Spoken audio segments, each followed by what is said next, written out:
जय जय गिरवर राज किशोरी, जय महेश मुखचंद्र चकोरी, जय गज बदन सदानन माता, जगत जननी जय दामनी गाता। माँ सीता अपनी अष्ट सखियों के साथ नित्य की भांति अपनी पुष्प वाटिका में जाती है और पुष्प वाटिका में एक सुंदर सा सरोवर है। सरोवर में स्नान करती हैं और उसी पुष्प वाटिका में माँ भवानी, माँ गिरजा का, माँ पार्वती का एक मंदिर है और अष्ट सखियों के साथ में माँ सीता भगवती पार्वती के मंदिर में जाती है। एक समय की बात है, माँ सीता जब अपनी अष्ट सखियों के साथ में उस सरोवर में स्नान करने के बाद मंदिर जाती है तो एक समय की बात है, एक सखी ने कहा, सीता आज मेरा मन करता है कि मैं मंदिर ना जा कर के इस बाग को, इस पुष्प वाटिका को मैं देखने के लिए जाती हूँ। और सीता की एक सखी सीता जी से अलग होकर के उस फुलवारी को देखने के लिए जाती है। एक सखी सिया संग बिराही, गई लखी देखन फुलवारी। एक सखी सीता जी से अलग होकर के घूमती फिरती टहलती हुई पुष्प वाटिका को देखने जाती है और आगे जैसे वहाँ सखी जाती है तो वहाँ पर उस सखी को भगवान राम और लक्ष्मण जी के दर्शन हो जाते हैं। देखिए कभी कभी क्या हो जाता है कि मंदिर में जाने वाले व्यक्ति को भगवान का दर्शन बाद में होता है और कभी जो घूमता फिरता हुआ व्यक्ति कोई टहलता हुआ आगे चलता है तो उसको भगवान के दर्शन, किसी सजन के दर्शन, महापुरुष के दर्शन पहले हो जाते हैं। अभी जो माँ सीता है और माँ सीता की जो सखियाँ हैं वो उनको अभी माँ गिरजा के दर्शन नहीं हुए, लेकिन जो बाहर टहलती हुई सखी थी उसको भगवान राम के दर्शन हो गए हैं। इसका मतलब ये नहीं है कि मंदिर में जाने वाले व्यक्ति को भगवान के दर्शन नहीं होंगे। भगवान के दर्शन सबको होते हैं लेकिन उन्हें बाद में दर्शन होंगे, लेकिन उस सखी को पहले भगवान के दर्शन हो गए हैं।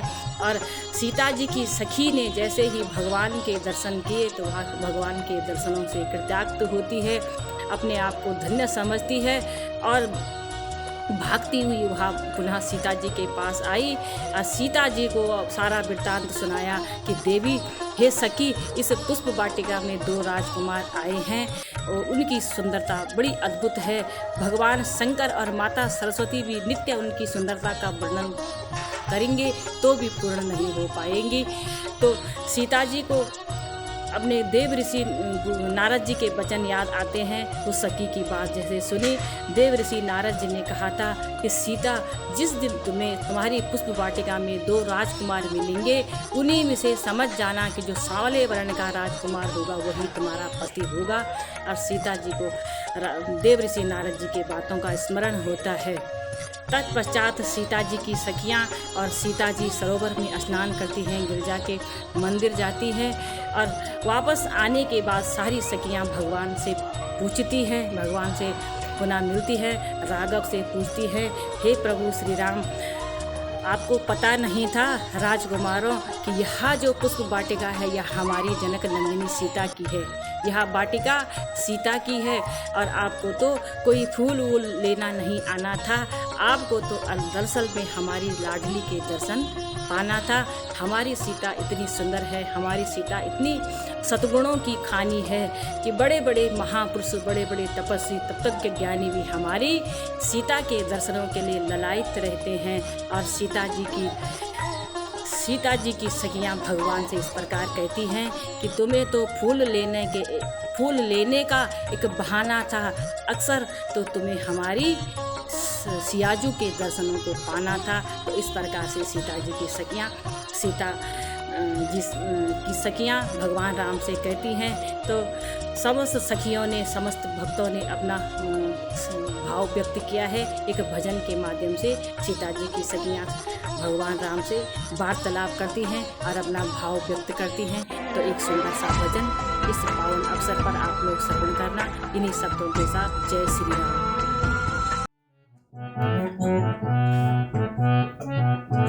चमन की सैर का था नाम, फूलों का बहाना था।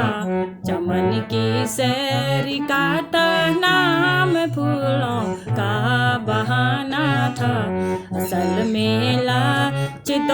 मेरी लाडली का दर्शन पाना था। असल में लक्ष्य तो मेरी लाडली का दर्शन पाना था। चमन की सैर का था नाम, फूलों का बहाना था। चमन की सैर का था नाम, फूलों का बहाना था। असल में लक्ष्य तो मेरी लाडली का दर्शन पाना था। असल में लक्ष्य तो मेरी लाडली का दर्शन पाना था। हजारों वाटिका रमणी है प्रभु इस जनकपुर में। हजारों वाटिका रमणी है प्रभु इस जनकपुर में। सभी को छोड़ के सरकार इसी बगिया में आना था। सभी को छोड़ के सरकार इसी बगिया में आना था। असल में लक्ष्य तो मेरी लाडली का दर्शन पाना था। असल में लक्ष्य तो मेरी लाडली का दर्शन पाना था। चमन की सैर का था नाम, फूलों का बहाना था। चमन की सैर का था नाम, फूलों का बहाना था।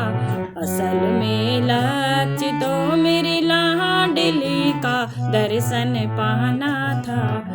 असल में लक्ष्य तो मेरी लाडली का दर्शन पाना था। न पूछा कुछ किसी से और यहाँ सीधे चले आए।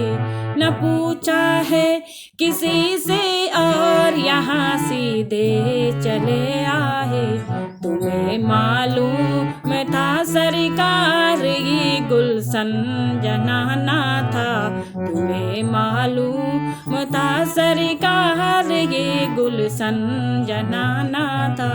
असल में लक्ष्य तो मेरी लाडली का दर्शन पाना था। असल में लक्ष्य तो मेरी लाडली का दर्शन पाना था। चमन की सैर का था नाम, फूलों का बहाना था। असल में लक्ष्य तो मेरी लाडली का दर्शन पाना था। असल में लक्ष्य तो मेरी लाडली का दर्शन पाना था। असल में लक्ष्य तो मेरी लाडली का दर्शन पाना था।